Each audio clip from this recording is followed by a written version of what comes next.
అందరికీ నమస్కారం. Bone and joint సమస్యలతో సఫర్ అవుతూ వ్యాయామం చేస్తున్నవారు ఆపేయడం లేదా వ్యాయామం చేయకూడదని అనుకుంటున్నారా? అయితే ఈ వీడియో మీకోసం. అందరికీ నమస్కారం. నేను మీ doctor Sriram from Sriram spine and ortho.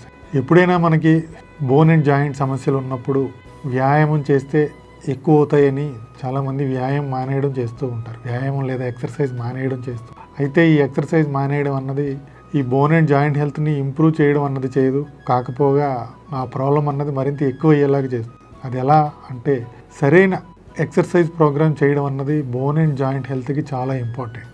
అయితే ఈ ప్రాబ్లమ్స్ లేదా జాయింట్ రిలేటెడ్ ప్రాబ్లమ్స్ లేదా బోన్ రిలేటెడ్ ప్రాబ్లమ్స్ ఉండేవాళ్ళు ఎక్సర్సైజ్ చేయడానికి కొంచెం ఇబ్బంది ఉంటుంది. అటువంటప్పుడు ఎటువంటి ఎక్సర్సైజెస్ చేయాలంటే, కొంచెం జాయింట్ మీద తక్కువ లో ఇంపాక్ట్ పడే ఎక్సర్సైజెస్ చేయడం అన్నది చాలా ఇంపార్టెంట్. ఈ ఎక్సర్సైజెస్ చేయడం వల్ల బెనిఫిట్స్ ఏంటంటే, ఒకటి, ఈ బోన్స్ జాయింట్స్ చుట్టూ ఉండే మజిల్స్ లేదా కండరాలు లెగమెంట్స్కి ఫ్లెక్సిబిలిటీ, అదే స్టిఫ్నెస్ లేకుండా చేయడంతో కాకుండా ఈ ఎక్సర్సైజ్ చేయడం వల్ల చుట్టూ ఉండే కండరాలకి బోన్స్కి స్ట్రెంగ్త్ అన్నది ఇంప్రూవ్ అవుతుంది. దీనివల్ల ఈ ఏదైతే ప్రాబ్లం ఉందో అది పెరగకుండా ఉంటుంది. First point. రెండోది ఏంటంటే, ఎర్లీ ప్రాబ్లమ్స్ అయితే ఒక్కొక్కసారి కంప్లీట్ రిలీఫ్ కూడా పొందే అవకాశం. అయితే ఎటువంటి ఎక్సర్సైజెస్ చేయాలి అంటే, లో ఇంపాక్ట్ ఉండే ఎక్సర్సైజెస్ చేయాలి. జాయింట్ మీద ఎక్కువ లోడ్ కాకుండా ఉండే ఎక్సర్సైజ్ చేయాలి. ఎటువంటి ఎక్సర్సైజ్ అంటే, లైక్ ఎగ్జాంపుల్ స్టేషనరీ బైసైకిల్, అంటే అక్కడే కూర్చొని తొక్కే బైసైకిల్. ఈ సైకిల్ చేయడం వల్ల ఏంటంటే జాయింట్ మీద ఎక్కువ లోడ్ పడదు, కానీ it stimulates quadriceps and hamstrings muscles with respect to the knee joint. అదేవిధంగా hydrotherapy, like pool based exercises, swimming పూల్లో చేసే ఎక్సర్సైజ్ చేయడం వల్ల ఏంటంటే ఈ మజిల్స్ బోన్స్ మీద లిమిటెడ్ లోడ్ పడడం వల్ల అవి స్ట్రెంగ్త్ని ఇంప్రూవ్ చేసుకోవడమే కాకుండా జాయింట్ మీద ఎక్కువ లోడ్ పడకుండా ఉంటుంది. సాధారణంగా మనం ఈ బయాన్సీ అంటారు, ఎప్పుడైతే మనం పూల్లో నిలబడి ఎక్సర్సైజ్ చేస్తాం, ఆ బయాన్సీ వల్ల ఏంటంటే బాడీ వెయిట్ అన్నది జాయింట్స్ మీద ఎక్కువ పడకుండా ఉంటుంది. ఈ పూల్ బేస్డ్ లేదా హైడ్రోథెరపీ వల్ల అడ్వాంటేజెస్ ఏముంటాయంటే, ఇది బోన్స్ అండ్ జాయింట్స్ మరియు మజిల్స్ని స్టిమ్యులేట్ చేయడమే కాకుండా ఎక్సెస్ లోడ్ పడకుండా ఉంటుంది. అదేవిధంగా స్ట్రెచ్చింగ్ ఎక్సర్సైజెస్ అన్నవి చాలా ఇంపార్టెంట్.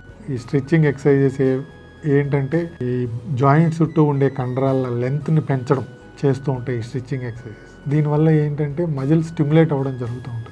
మరియు ఏంటంటే ఈ స్ట్రెచ్చింగ్ ఎక్సర్సైజ్ చేయడం వల్ల స్టిఫ్నెస్ అన్నది రాకుండా ఉంటుంది. చాలాసార్లు ఈ జాయింట్ రిలేటెడ్ ప్రాబ్లమ్స్లో మేజర్ ప్రాబ్లం ఏంటంటే స్టిఫ్నెస్.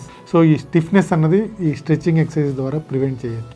కామన్గా చేసే స్ట్రెచ్చింగ్ ఎక్సర్సైజ్ ఏంటంటే child's pose, cobra pose, mountain pose. ఈ ఎక్సర్సైజెస్ అన్నవి with respect to lower limb and back very important. అలాగే అప్పర్ లింబ్స్ లేదా మనం చేతులకు సంబంధించి చూసినట్టయితే deltoid stretching, pectoral stretching exercises, ఈ రిస్ట్ స్ట్రెచ్చింగ్ ఎక్సర్సైజెస్ చేయడం వల్ల ఏంటంటే ఈ joints and muscles length maintain చేయడం వల్ల స్టిఫ్నెస్ నుంచి మనం రిలీఫ్ పొందొచ్చు.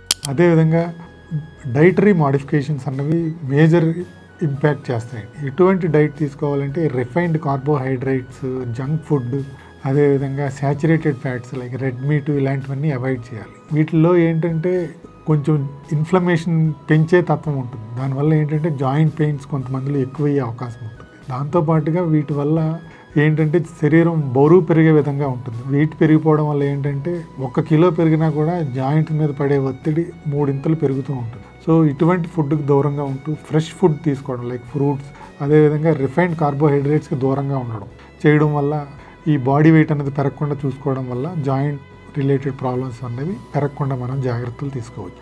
మరింత ఇన్ఫర్మేటివ్ వీడియోస్ కోసం please do subscribe the channel. Please share to your friends and families. ధన్యవాదాలు.